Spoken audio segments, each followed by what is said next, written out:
I'm from Connecticut. I was in a long-distance relationship with a girl from Georgia and would often make road trips down to visit her. I don't really mind. I love road trips. I've driven across the United States and back, all on my own. There's just something about traveling the highways of the US by yourself that's just so freeing. To save money, I would sleep in my car. It's not so bad. It's basically camping in a metal tent. Makes you feel like you're really roughing it. I just recline the seat back, keep the key in the ignition just in case, and doze off. No, I don't put anything up to block the windows for privacy. Maybe I should have. The trip down south is a comfortable 2-day drive. My stop would usually be somewhere along the Virginia, North Carolina border. So for my previous trip, that's exactly where I stopped that night. Rest stops were often less traffic and thus quieter than truck stops. Normally, I would have stopped at a Love's, but I was so tired that I settled for the first rest stop I saw. It was oddly vacant that night, with only a couple lone cars sitting forlornly under the amber street lamps. Most likely, travelers with the same idea as myself. I pulled into a parking spot away from the others, under the shadow of a tree, and far from the street lamps. I figured I would have more privacy there as opposed to being bathed in light. So, I did my usual thing. Locked my doors, opened the window just a hair for ventilation, kept my key in, reclined the seat and went to sleep. I was never interrupted on any of these car camping nights, so I never suspected anything on this one. Then a sharp tap woke me up.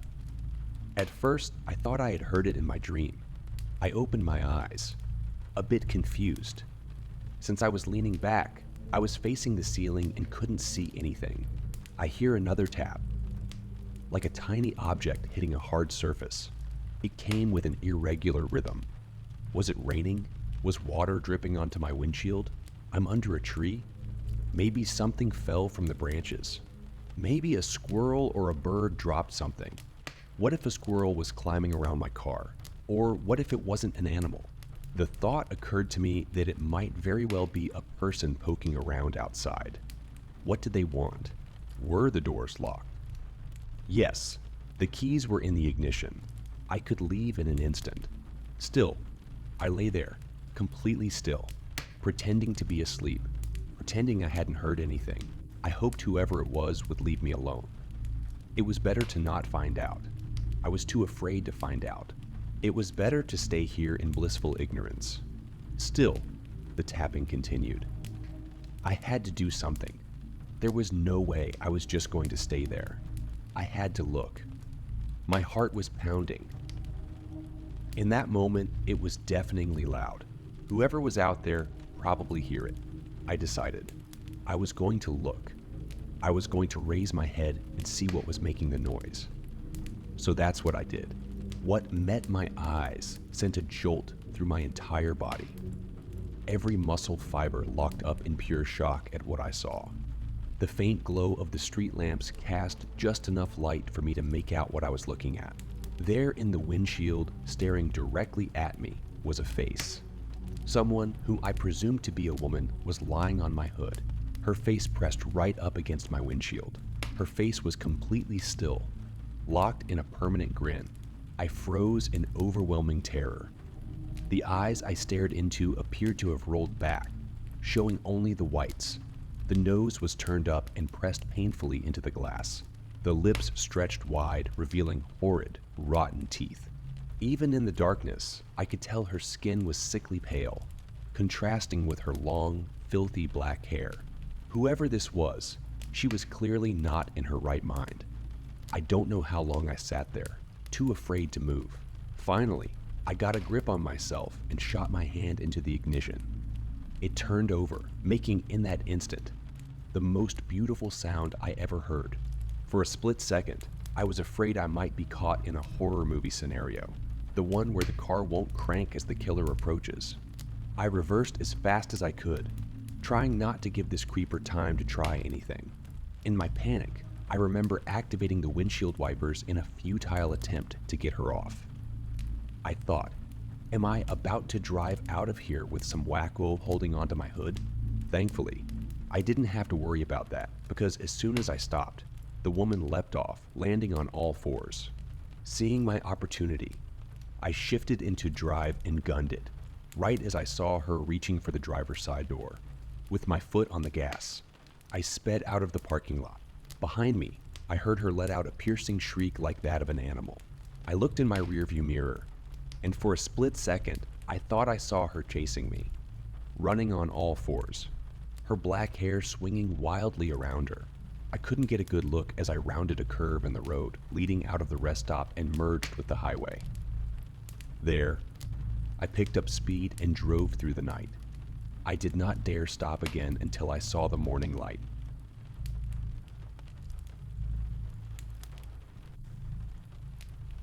My girlfriend talks in her sleep. At first, it was cute and hilarious to tell her what she said. It was harmless nonsense. The sky is folding, or we need to raise the ground. We talked the next day about whether she remembered her dream, but she never did. I wish I knew what she meant by, we need to raise the ground. In some context, our nightly routine is for us to start out cuddling, and then give up once it gets too hot. Then we're usually both on our sides, back to back. She would fall asleep before I did, and so I would hear the full range of her nightly musings.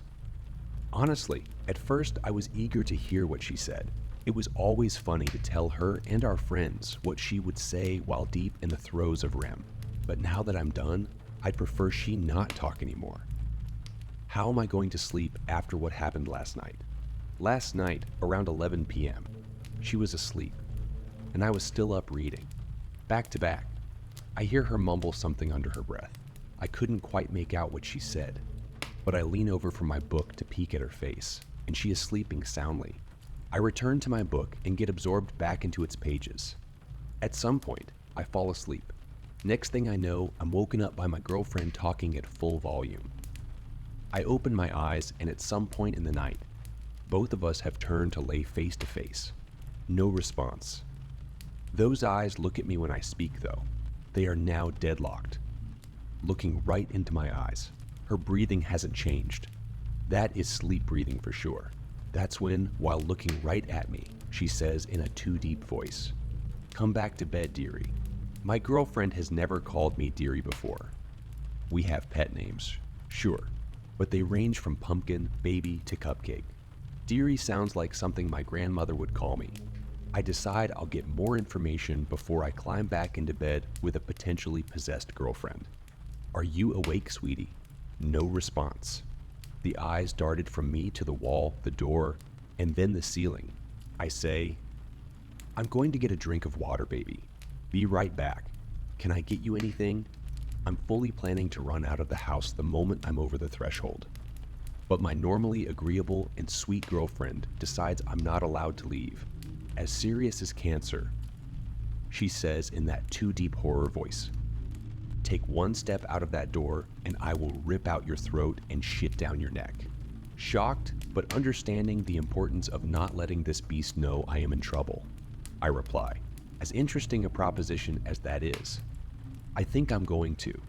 And thinking quickly, I grab my water bottle from the nightstand.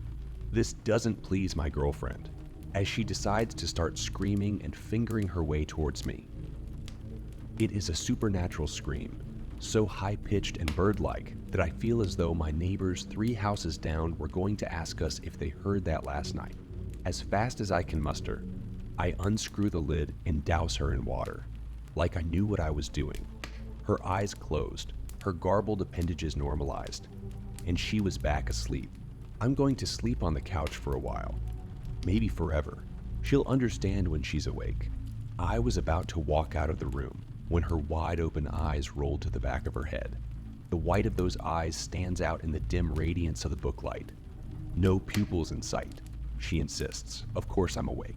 "Come back to bed," with a subtle tap of the fingers on the comforter. Looking at her fingers now, I'm starting to come around. She's never sleepwalked before. Surely she is awake now if she is moving her hands. But looking at her fingers, it seems as though she is pretending to have control. They are all going in different directions, with one finger pointing straight down and the others to the side. Those hands are not my girlfriend's hands. They are simulating normal movement as best they can, though. My girlfriend's eyes are wide open. She is staring right at me, mere inches from my face. But her eyes are vacuous, like she is looking through me. These eyes, man, it's like she was straining to widen them as much as possible. Those are the eyes I fell in love with. And right now, they are scaring the absolute piss out of me. My heart rate skyrockets. And chock full of adrenaline, I throw off the covers and jump out of bed. Looking at her, her eyes follow me like a painting, but her body stays still. For 1 second, I decided that my book light was keeping her awake, and what she had said was, "Can you please turn that off?" Now that I'm out of bed and looking at her, she's not right. Her body hasn't moved, but her eyes dart from looking at me to looking around the room. I dare to ask her, "Are you all right?"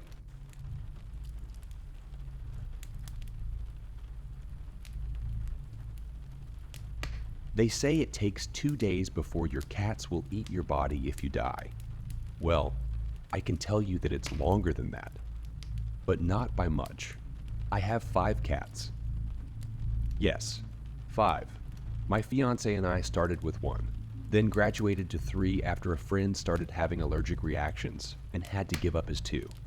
Then the same happened a few years later with one of her friends. Now we're at 5. It's too many cats in my opinion, but what can I do at this point? They're here to stay, and I love them unconditionally. A while ago now, my fiance left for a trip to Thailand. She's into Muay Thai, and so is her brother, so he invited her to go with him on a training trip his gym was taking.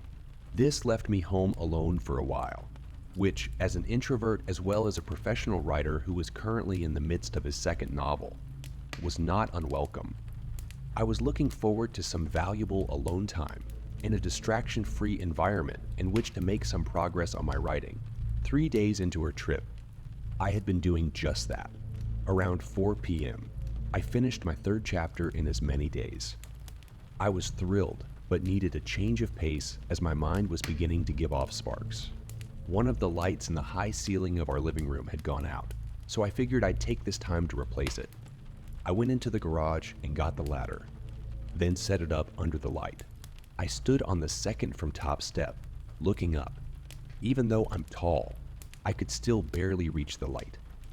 I went up to the next rung, knowing full well it wasn't safe. I could reach it now, but it was still at an awkward distance. I thought about it for a second, then decided to just go for it. I didn't want to have to find another ladder or call an electrician. Plus, I'm pretty sure I'm sure-footed, so I stepped up onto the top of the ladder. I could comfortably reach the light now. The bulb was a pretty standard screw-in type that could easily be changed out, except that there was a thin metal rim that went about halfway around the circumference of the fixture and blocked the bulb from coming out. Try as I might, I could not figure out how to get the bulb around it or get it off. I finally resorted to brute force and gave it a good yank. Nothing happened. I yanked it harder. Still nothing. I gave it one more firm pull and it came off. Unfortunately, so did my feet on the ladder. I came to lie on my back, staring up at the broken fixture. I couldn't move. I could tell I was breathing, and a dull ache in my back that seemed many miles away told me that I still had some life in my nerves. But otherwise, nothing. Panic didn't last long, as there wasn't anything I could do. Since I was conscious and could feel a bit, I figured it would pass. I resolved to wait it out and began focusing on my breathing, not only as a meditative practice, but to help regain control of myself too. As time passed, I could sense faint nudges around my feet, hands, and head. Now and then, a shock of fur would pass before my eyes. Once, my breathing became more difficult, and far off somewhere, I could feel 4 little paws on my chest. They were hungry, but there was nothing I could do. They'd have to wait it out, just like me. Darkness fell, and then the light returned. My situation hadn't improved. More and more, I felt the little nudges or pokes of a paw on my face. I kept focusing on my breathing. If I was making progress with it, I couldn't tell, but for the time being, it was keeping me sane. Again, night fell, and again, dawn broke, with no improvement. The nudges and pokes were getting more frequent and far more desperate. I could feel a gnawing sensation in my own stomach, and my lips were beginning to feel dry and cracked. Sometime during the third night, I felt the teeth. Again, that faraway sensation was almost as if it were happening to someone else. Even so, the feeling was unmistakable, like two steel rods sinking into the flesh of my calf. Then a tug. Then I tried with all my might to make myself scream. Nothing. I felt the teeth again. Another pull. Another rip. A wet chewing sound. I waited for my lungs to fill with air and then focused all my energy on forcing it out. A low, strained groan escaped my lips. But it was enough. The teeth stopped, and I felt the faint vibrations of little footsteps going away. I woke up later in the night to what felt like a small piece of sandpaper rubbing against my leg.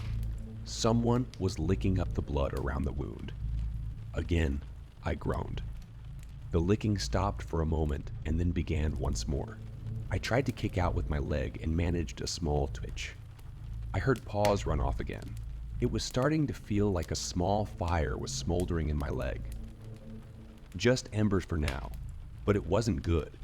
How long had they been at it while I was asleep? How much longer could I hold them off? What was left of my leg? How much longer could I last like this?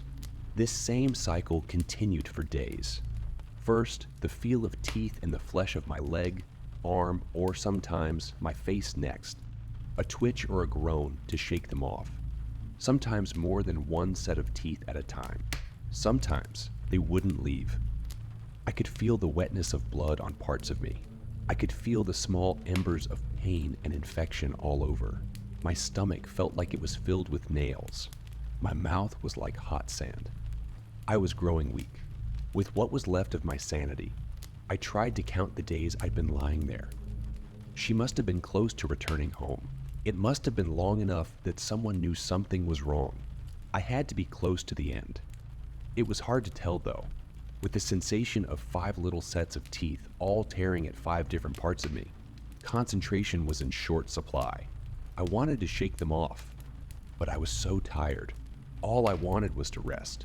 I forgot about my breathing. My eyes began to go black. My thoughts began to fade. Somewhere far off, I heard the rumble of a car engine. I heard the jagged metal grinding of a key in a lock. I heard hinges creak. I heard footsteps. I heard screaming.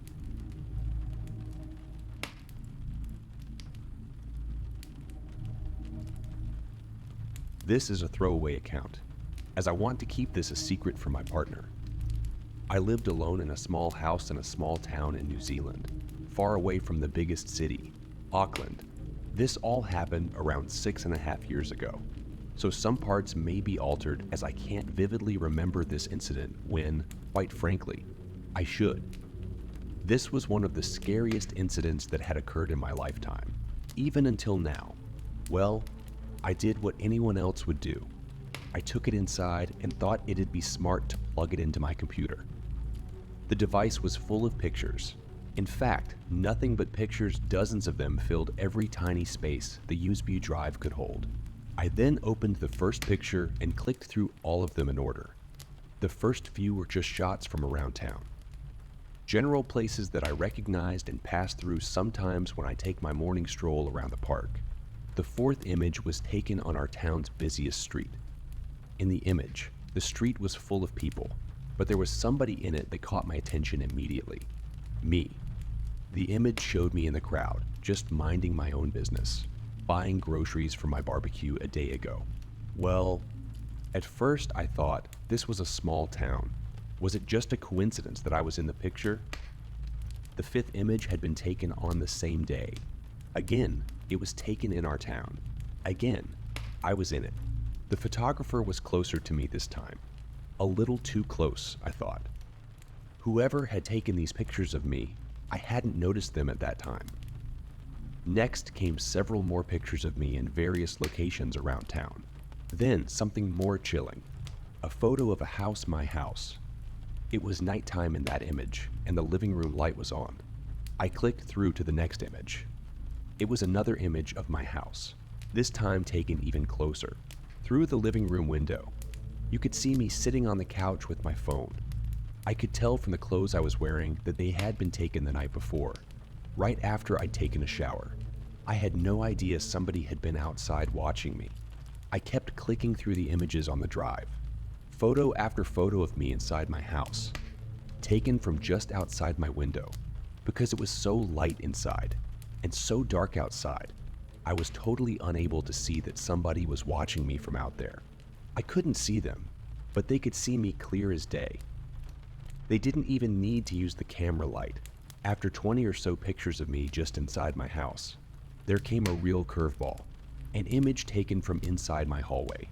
The man, woman, or whoever was taking these pictures of me had been inside my house the night before. There were photos of my living room, now lightless and empty, obviously taken after I'd gone to sleep. Photos of my kitchen, my dining area, my stairwell, and several taken as the unknown figure ascended my stairs towards where I was sleeping. My brain started to run wild with thoughts about who had been following me. Had I wronged someone in the past? Said something wrong to the wrong guy? Was this just some weirdo who decided to target me? Were they armed when they came to pay me a visit? Whatever the case, somebody had come inside my house at night and taken pictures of all my rooms, including my bedroom. The second to last picture was of me, fast asleep in bed, totally oblivious to the person in my home. The final image was just a handwritten note framed in close-up. The message simply read, "Never hide a spare key under your doormat." It all started when one morning, I decided to open my front door to go and buy groceries I had forgotten to purchase from the local market that started around 8:30 a.m. every day, even on weekdays. Instead, I found the strangest thing waiting for me outside. Lying in the center of my doorstep was a small USB flash drive, so small that I nearly stepped on it. At first, I was confused and took a second to look around to see if anyone was pranking me. You know how those teens are these days, I thought. But when the outside of my house was dead silent, the questions began to flood my head. Who put that there was the obvious first thought. It was just a generic USB stick with no label or anything. No one would waste their time walking up to my house and placing it on my doorstep, I thought, but that was exactly what had just happened. There was no way to know where it came from, who dropped it, or if they purposely did so for the sake of someone who was curious and lacked common sense to plug it in.